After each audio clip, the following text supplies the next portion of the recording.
마늘에 대해서 잠깐 얘기를 좀 할까요? 그 옛날부터 우리 마늘이 그 중국 사람들이 우리나라 사람 볼 때 우리나라 마늘을 그렇게 먹기를 원했대요. 그래서 예전 기록을 보면은 우리나라 사람이 그 전주에 가면 그 봉상면이라고 있는데 거기에 있는 산을 보고 거기에서 이제 마늘이 많이 나오거든요. 예, 거기 가서 그 조선의 마늘을 먹었더니 몸이 좋아졌다. 뭐 이런 기록들이 좀 곳곳에 좀 나와요. 근데 그 마늘을 봤을 때 그 예전에 그 원산지는 어디냐 하면 저기 그 중앙아시아 지역 거기가 마늘이 처음에 나왔대요.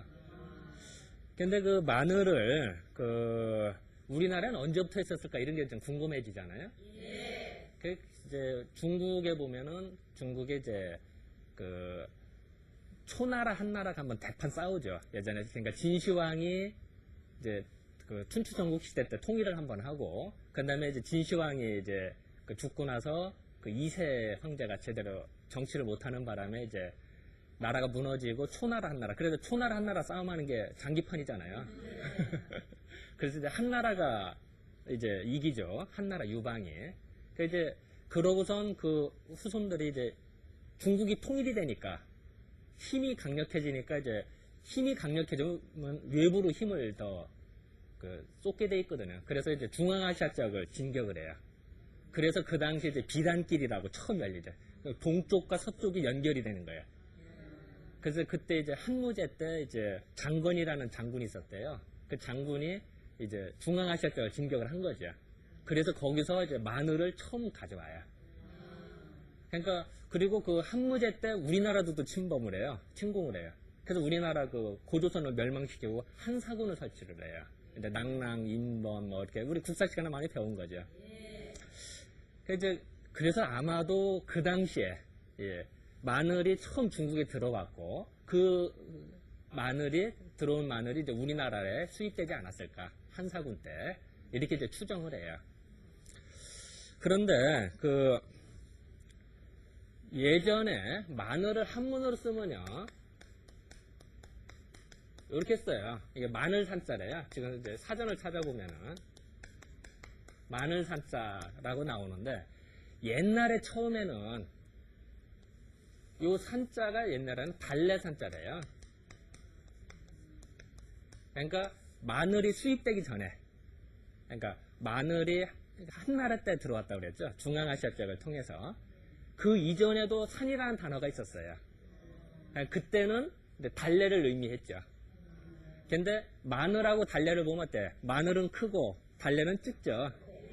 그래서 이제 헷갈리잖아요. 이제 어느 걸 말하지? 그래서 마늘 그때 크다고 해서 대자로 써요. 대산. 이건 이제 찍으니까 뭐라고 할까요? 소산 이렇게 이제 쓰기 시작하는 거죠. 그러니까 옛날에는 산이 달래만을 의미했는데 이제 새로운 품종인 새로운 작물이 마늘이 들어오니까 이제 이렇게 대소를 구분을 한 거예요. 물론 이제 그 중국 입장에서 중앙아시아 쪽은 오랑캐 지역이거든. 중국 애들이 볼 때는. 그래서 오랑캐 이게 오랑캐 호자예요. 오랑캐 호자. 그래서 호산이라고 표현할 수도 있겠죠. 그죠? 오랑캐 땅에서 온 마늘 비슷한 달래 비슷한 거다 이런 뜻이겠죠. 이제 그렇게 이제 우리가 이해를 이제 볼 수가 있는데 그 마늘이 그런데 이제 그 우리나라에는 그 단군 신화가 있죠. 단군 신화에 어떤 얘기가 나와요? 그 곰과 호랑이가 뭐 그 마늘을 먹고 뭐 이런 게나. 그럼 과연 단군 신화가 쓰여진 때가 언제냐? 고조선 때, 그죠? 지금도 5,000년 전에. 그럼 그때 우리나라에 마늘이 있었느냐? 없었죠. 그때는 그 달래가 있었죠. 달래. 그러니까 그 삼국유사가 언제 쓰여졌죠? 삼국유사가 고려 때 쓰여져요. 삼국유사가. 삼국유사에 단군 신화가 적혀 있는 거예요. 근데 그 고려 때 나온 문헌이나 이런 것들은 조선 초기까지 우리나라에서는 그냥 산 이렇게 하면은 자 아까 산 하면은 대산 소산을 말한다고 그랬죠. 그래도 옛날부터 산 하면은 달래를 의미했으니까 우리나라에서도 고려 때나 조선 초까지가 조선 초기까지는 산 하면은 달래를 의미했어요. 그리고 마늘 하면은 대산 이렇게 썼겠죠. 마늘은. 근데 삼국유사는 고려 때 써졌다고 그랬죠. 그러니까 당연히 거기에 나오는 당군 신화에 나오는 산은 달래를 의미해요. 근데 대부분의 사람들이 번역을 할 때 요새 한문사전을 찾아보면은 다 달래산은 안 나오고 마늘사만 나오거든요. 그러니까 당연히 달래로 번역하는 게 아니라 마늘로 번역하는. 그러니까 이제 번역상의 문제가 있는 거죠. 그러니까 당군 신화가 틀렸다 맞았다 이런 뜻을 떠나서 번역을 이제 잘못한 거죠. 그러니까 책이 언제 쓰여졌느냐, 고려 때 쓰여졌느냐, 조선 때 쓰여졌느냐, 그거에 따라서 번역이 틀린데 이제 그걸 이제 잘못 생각을 한 거죠. 그리고 또 하나는 약간 좀 전문적인 얘기입니다만 그 당군 신화 하면 산 20매 이런 뜻이 나요. 20. 그러니까 그 산 20매, 그러니까 곰이 산 20매를 먹었다 이런 뜻이 나와요. 그러면 마늘을 보면은 우선 6종 마늘 뭐 몇 종 마늘 이렇게 얘기하죠, 그죠? 그런데 마늘은 20종 마늘은 없죠. 그죠? 요거는 그 달래 20뿌리 이렇게 번역이 돼야 되는 거예요. 예를 들어서 뭐 예전 마늘이나 지금 마늘이나 뭐 비슷하죠. 그러니까 20종 마늘은 없는 거예요. 그리고 마늘을 봤을 때 그 마늘은 우리가 심을 때 어떻게 심어요? 마늘을 쪼개서 심죠. 근데 마늘도 씨가 맺죠. 씨 열매가 그 씨를 심잖아요. 그러면은 6종 마늘이 되는 게 아니라 통마늘이 돼요. 그랬다가 그 다음에는 다시 또 나누죠. 6종 마늘이라. 그거를 이제 표현을 이제 독두산이다. 홀로 머리 두자.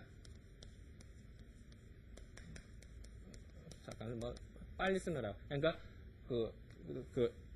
뭐 머리가 하나인 머리가 홀로 있는 산이다. 그래서 이제 그 외톨 마늘. 그러니까 이제 그거를 말해야 돼요. 근데 약효는 사실 그게 더 좋아요. 그러니까 우리가 마늘을 약으로 먹는다 할 때는 쪽마늘이라고 하는 거, 그러니까 통마늘을 먹게 돼요. 이제 그게 지금 더 좋아요. 또 마늘을 보면은 마늘을 먹으면은 사람이 이렇게 기운이 좀 좋아지고 이렇게 정력이 좀 좋아진대요. 그래서 가끔 어떤 사람들 보면은 밤에 밤일이 좀 힘들고 이런 사람들 있잖아요. 그런 사람들 보면 가끔 이제 마늘을 먹고 좀 그래요. 그러면 마늘을 먹으면은 정말 기운이 좋아지는데, 그 마늘을 제사 지나고 이럴 때는 쓰지도 않아요. 우리가 제사 음식에 마늘 안 넣죠? 그죠? 그거는 제사를 지내려면 조상을 좀 생각하고 경건하게 하고 이래야 되는데 마늘들을 먹으면 자꾸 성욕이 오르고 자꾸 여자 생각나고 그러면 좀 곤란하겠죠. 그래서 제사상에도 복숭아 같은 거 안 올리죠. 복숭아가 꼭 뭐같이 생겼잖아요. 여자가 엉덩이 같이 생기기도 하고 또 여자의 성기를 의미하는 게 복숭아죠. 그리고 실제로 복숭아를 먹으면 여자가 먹으면 얼굴도 이뻐지고 정력도 좀 좋아지고 이렇게 섹스하고 싶은 마음이 들어요. 그러니까 제사상에 신성한 제사상에 올릴 수 있겠어요? 그래서 우리 아무리 시대가 변했어도 올릴 게 있고 못 올릴 게 있는 거예요. 그 중에 마늘 들은 거는 올릴 수가 없겠죠. 또 예전에 이제 국가에서 제사 지낸다든지 아니면 이제 제례를 지낸다. 그럴 때도 제과입니다 그러죠. 일주일 전서부터 마늘을 안 먹어요. 왜냐면 경건해야 되니까. 그건 당연하겠죠. 그죠? 그래서 지금도 뼈대 있는 집안에서는 제사를 지낼 때 제주나 집안 식구들이 마늘 있는 음식을 이렇게 피해요. 3일 전부터. 이제 그게 이제 뼈대 있는 집안에서는 지금도 좀 그게 좀 남아있어요. 그러니까 당연히 이제 수도하는 스님이라든지 아니면은 공부하는 수험생, 고시생들은 마늘 먹으면 좋겠어요? 안 좋겠어요? 안 좋겠죠. 그래서 절에 가서 마늘 들어있는 음식 봤어요? 없죠. 그러니까 절에 있는 스님이 마늘 먹고 기운이 좋아졌다. 그럼 참 이게 수도에 방해가 돼요. 그러니까 먹을 수가 없어요. 또 여러분들 만약에 자기 남편이 출장을 간다. 그러면 마늘 열심히 해서 줘야겠어요? 안 줘야겠어요? 출장 가는 사람 열심히 해서 주면은 밖에 가서 바람 피고 오십시오 하는 얘기밖에 안 되는 거예요. 그러니까 그것도 이제 생활의 지혜인 거지요. 또 마늘은 이렇게 톡 쏘는 맛이 있어요. 마늘 먹으면 톡 쏘죠. 그걸 이제 훈이라고 그래. 훈. 그걸 이제 약간 좀 전문용어로 쓰면요. 훈이라고 하는데요. 그 톡 쏘는 맛이 이렇게 먹으면 톡 쏘기도 하고 좋은데 귀신을 쫓는데요. 그게. 그래서 귀신이 마늘을 보면 이렇게 무섭대요. 그래서 가끔 서양 이야기 보면은 드라큘라, 이제 서양 귀신들이 드라큘라 많이 나오죠, 그죠? 그 드라큘라를 물리칠 때 마늘을 뿌린다든지 마늘 냄새를 풍기면 도망간다고 그래요. 믿거나 말거나합니다만. 그럼 우리나라에서도 아까 제사 음식에 왜 안 쓰냐 이 얘기를 할 때 성욕을 끌어올리는 것도 있지만 귀신을 물리치는 역할도 해요. 제사 음식이라는 거는 조상 귀신이 와서 좀 드시고 가라고 하는 게 제사인데 못 오게 하고 냄새 풍기는 거 되겠어요? 그래서 마늘을 안 쓰는 거예요. 그리고 또 예전기로 보면은 이제 지금은 이제 시대가 틀려졌으니까 그렇지는 않습니다만 옛날에는 이제 과부들, 수절 과부들이 많았어요. 절개지킹이라고. 그럼 그런 수절 과부들이 마늘을 먹겠어요? 안 먹겠어요? 수절 과부가 마늘 많이 먹어서 자꾸 성욕에 끌어올른다. 그럼 참 과부 생활하기 괴롭죠. 그래서 이제 그런 걸 안 먹었다는 기록들이 이제 조선 왕조실록이나 이런 걸 보면 참 많이 나와요. 공부를 하다 보면은 그런 것도 이제 재밌는 이야기고. 우리가 또 마늘은 이제 마늘 먹으면 열이 나요. 마늘 먹으면 이제 열이 확 나는데 마늘은 기본적으로 이제 열이 난다.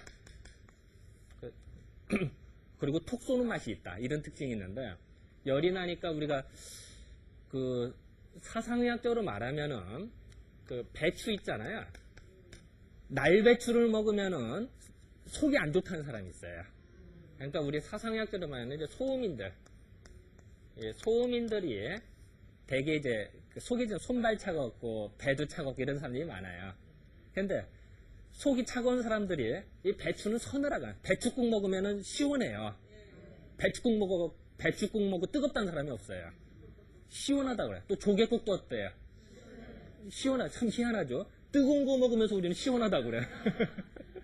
그게 이제 우리나라 특징인데 이 배추도 이게 사람 몸에 있는 열을 내려요. 그러다 보니까 속이 열이 많은 사람이 먹으면은 시원해서 기분이 좋은데 몸이 차가운 사람이 먹으면은 설사를 한다든지 화장실 금방 가야 돼요. 먹자마자 화장실 급히 가는 사람들이 또 배에서 꾹꾹 소리 들리고. 그러니까 그냥 날배추를 먹으면 설사를 하는데 요런 배추에다가 우리가 마늘을 넣고 고춧가루 넣고 이런 거 넣죠. 그 버무린단 말이야. 그러면은 차가운 것과 뜨거운 것이 만나요. 마늘이 뜨겁죠, 그죠? 이거 그래서 조화를 맞춰 음양의 기운이 맞춰지는 거예요. 그렇게 하면 또 발효를 시켜요. 우리가 김치 익혀서 먹잖아요. 그게 발효되는 거야. 그러니까 소음인이 먹어도 김치를 먹으면 소화가 잘 되는 거예요.